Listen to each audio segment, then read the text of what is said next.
This 17th century book is a blueprint for tearing dimensions. For centuries, this book has been written off as a grimoire of medieval superstition, just a catalog of demons for paranoid priests and occult dabblers. It's called the Lesser Key of Solomon, a 17th century text packed with the names, ranks, and descriptions of 72 infernal spirits. For most of history, it's been seen as a relic from a dark, fearful age, a guide to summoning monsters. But what if that's a deliberate misreading?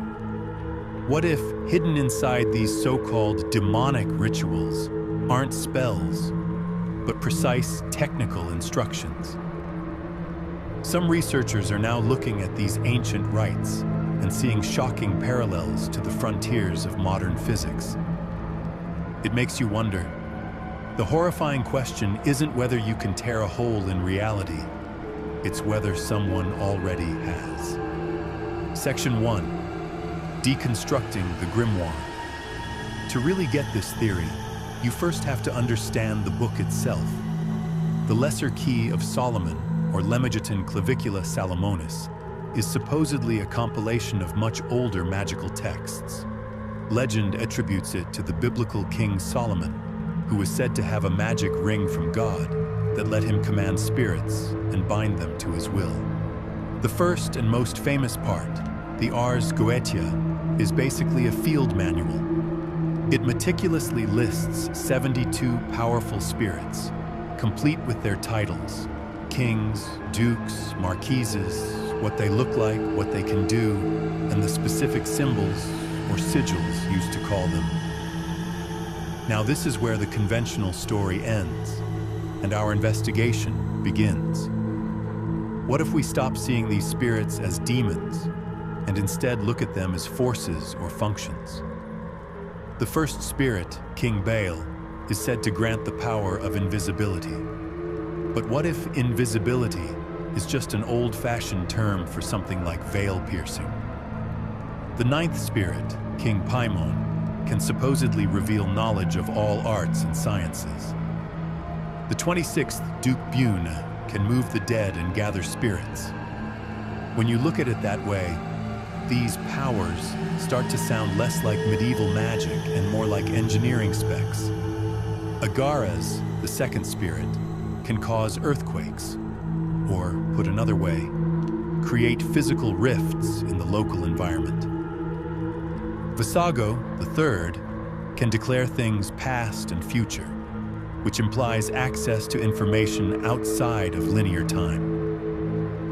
The theory suggests the text isn't describing monsters, it's describing entities with specific, repeatable functions: information retrieval, physical manipulation, and bending what we think of as the laws of nature. It's a catalog of tools. And like any powerful tool, it comes with a very specific instruction manual. Section 2. The ritual as a scientific protocol. This is where the idea takes a radical leap. If the spirits are functions, then the summoning rituals aren't prayers, they're protocols. They are a step-by-step process for an incredibly complex technical operation. Let's break down a typical goetic ritual. It's not some chaotic fire and brimstone mess. It's precise, clinical, and obsessed with detail. First, you have the magic circle. The magician stands inside a 9-foot circle, carefully drawn and inscribed with divine names. Superstition says this is for protection, but think about it in the language of physics. What's a stable, contained environment designed to withstand a high-energy event? It sounds a lot like a containment field. The divine names might not be pleas for help. Perhaps they function like passwords or stabilizing frequencies meant to hold local reality together while a breach is being opened. Then, there's the triangle of art. This is a second shape, drawn outside the circle, where the spirit is commanded to appear. This isn't a prison, it's a target zone, a focal point. It's the designated coordinate in space-time, where the fabric of reality is meant to be thinned and punctured. Even the preparations are eerily technical. The rituals have to be performed during specific planetary hours. Maybe this isn't just astrology. It's about timing. It suggests there are optimal windows, moments when cosmic alignments might lower the immense energy needed to create a dimensional rift. The operator burns certain types of incense, not for the spooky vibe, but to thin the veil, maybe to alter the vibrational state of the local environment, making it easier to break through. Viewed through this lens, the Ars Goetia totally transforms. It's no longer a book of black magic. It's a manual for applied physics, written in a language we've forgotten, describing a technology we're only just starting to imagine. Section 3. The Physics of the Veil. Of course, no mainstream scientist would ever endorse this interpretation. This is the stuff of esoteric lore, not peer-reviewed journals. But the analogies to our most advanced speculative physics are just too specific to ignore. For decades, theoretical physicists have been telling us that the world we see isn't the whole story. String theory and M theory propose there are not 4, but 10, 11, or even more dimensions of reality. Most of these are hidden, curled up, and completely inaccessible to our senses. What if the lesser key is a guide to uncurling them? Then you have brain cosmology. This theory suggests our entire universe is just one brain, like a membrane, floating in a vast, higher dimensional space called the bulk. And floating right alongside our brain could be countless other parallel universes. If that's true, then the goetic spirits wouldn't be demons from hell. They'd be entities from a parallel brain, our interdimensional neighbors. The ritual, then, could be a way of creating a temporary wormhole between our brain and another. And how would you target a specific location in this cosmic multiverse? You'd use the sigil. Look at the sigils for the 72 spirits. They're not just random squiggles.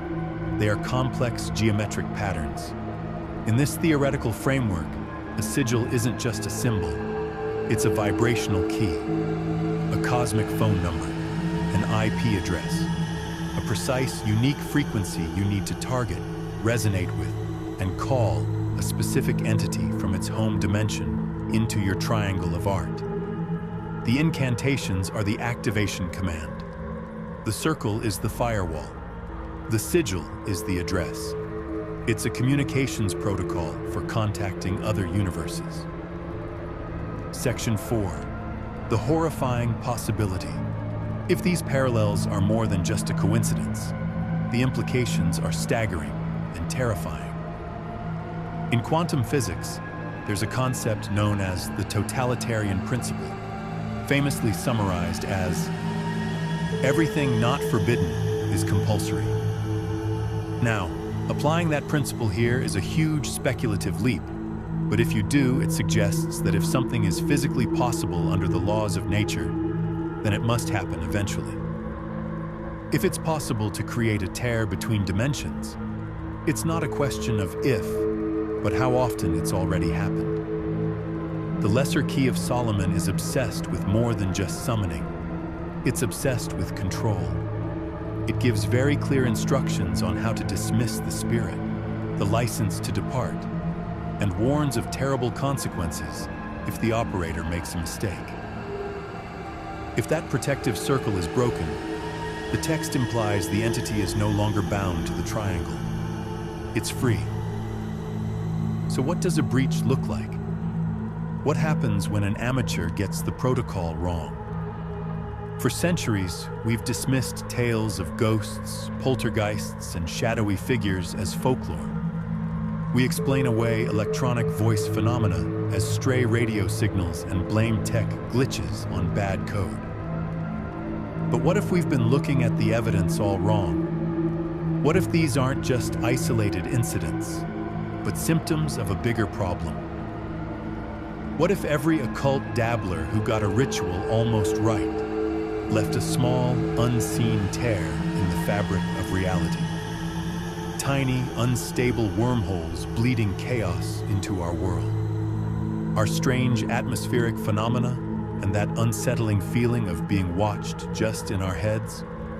Or are they side effects of a veil that's growing thinner, worn down by centuries of forgotten, half-successful experiments?